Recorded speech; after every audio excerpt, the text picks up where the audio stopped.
बोलो जयकारा बोल मेरे श्री गुरु महाराज की जय। 35 प्रकाश सारवाणी पाठ दिन 23वां। आखे दम दम अंदर माला फेर निराली जी, ऊपर चढ़े ते नीचे आवे, दम न जावे खाली जी। दो मन के बिन ताके फिरते, अंदर रहे खुशहाली जी। दासन दास गुरु कृपा से, चढ़े नाम दी लाली जी। इस अक्षर द्वारा सिमरन का सार उपदेश दिया है। संसारी जीव को पहले तो सिमरन भजन की सुधि नहीं।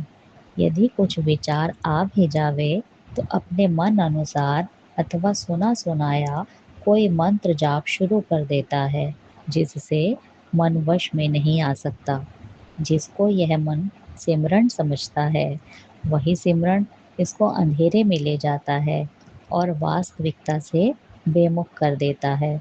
यदि कहीं से सत्यता मिलने लगे तो यह संसारी जीव कहता है कि हम तो सिमरन कर रहे हैं और भजन सिमरन किया हुआ है। जैसे बंदर ने किसी जुगनू को पकड़ा और थोड़ा घास फूस लेकर उसकी आग जलाना चाहता था। सूखे घास में जुगनू पर रखकर जोर जोर से फूंके मारने लगा। अंत में आग ना जली। बस यूं ही मनुष्य की नकल उतारने के लिए दोनों हाथ सीधे करके आग सेकने लगा। दिल में समझा कि इससे मेरी सर्दी हट रही है। बस यूं ही यह जीव भी ग्रंथों से अथवा इधर उधर की देखा देखी आसन लगाकर समाधि लगाने वाली युक्ति भी करता है, परंतु इन बातों से मन का आवरण दूर नहीं हो सकता और आत्म अनुभव अर्थात आत्मिक दर्शन नहीं होते और मन शांत नहीं होता, क्योंकि मन का सिमरण मन द्वारा ही होगा। उसमें जीभ हिलाने की या माला जपने की आवश्यकता नहीं। वह पूर्ण सतगुरु की कृपा द्वारा रहस्य खुलता है, जिसको श्वासों का सिमरण कहा है। जब श्वास नाभि स्थान से उठकर ऊपर सुंड मंडल तक सुषुम्ना नाड़ी से होता हुआ सहस्त्रदल कमल से टक्कर खाकर जाता है, तो एक गुप्त शब्द की आवाज श्वासों से आवेगी। फिर वापसी पर एक शब्द उत्पन्न होगा। इन दो आवाजों को शब्द ब्रह्म कहा है। उस आवाज को जब यह मन पहचान लेता है और वृत्ति नित्य प्रति अभ्यास करने से शुद्ध होती है, तो एक प्रकार का नशा सा छा जाता है और अभ्यासी का सिर चकराता है। हर समय अंदर गुप्त माला चलती है, जिससे एक श्वास भी खाली नहीं जा सकता। इसको वेद ने गुप्त सिमरन कहा है। गरुड़ पुराण में इसको अजपा गायत्री कहा है। इसका विस्तार पूर्वक वर्णन प्राचीन ऋषियों ने अपने ग्रंथों में कई प्रकार से किया है। यहाँ केवल इतना ही कहना ठीक है।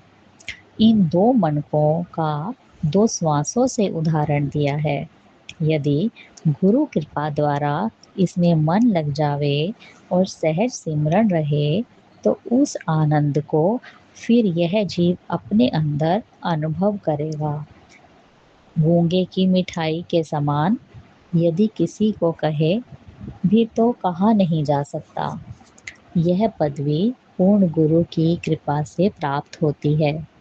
प्रभु नाम की लाली अर्थात मस्तक का तेज ऐसा हो जाता है कि संसार के लोग पतंगों के समान घूम घूम कर उसके पास आते हैं और ऐसे महापुरुष का दर्शन करके अपना जन्म कृतार्थ रूप समझते हैं।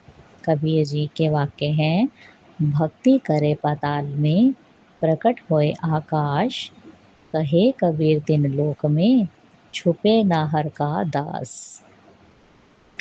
फिरे गुप्त इकमाला तेरी इस काया में, ढाई अक्षरदा जाप अजपा, गोरखद ते नानक तपा, जपदे साधी माला, फिरे एक गुप्त इकमाला तेरी इस काया में।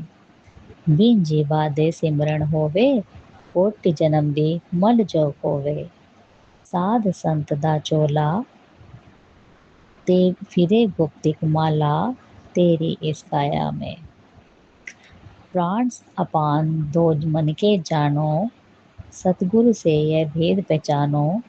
खुले सुन का ताला, तेरी फिरे गुप्तिक माला तेरी इस काया में। धागा मन का नजर ना आवे, बिन हाथ म्याला फिर दे जावे। यह है पंथ निराला, फिरे गुप्त एक माला तेरी इस काया में। ऐसी माला फेरो भाई, हाथ हिलांदे लोड न काई। मत अर्थ वन वाला, फिरे गुप्तिक माला तेरी इस काया में। दासन दास गुरु भेद बतावे, तब इस माला दी शुद्ध पावे। घट में होत उजाला, फिरे गुप्तिक माला तेरी इस काया में। बोलो जयकारा बोल मेरे श्री गुरु महाराज की जय।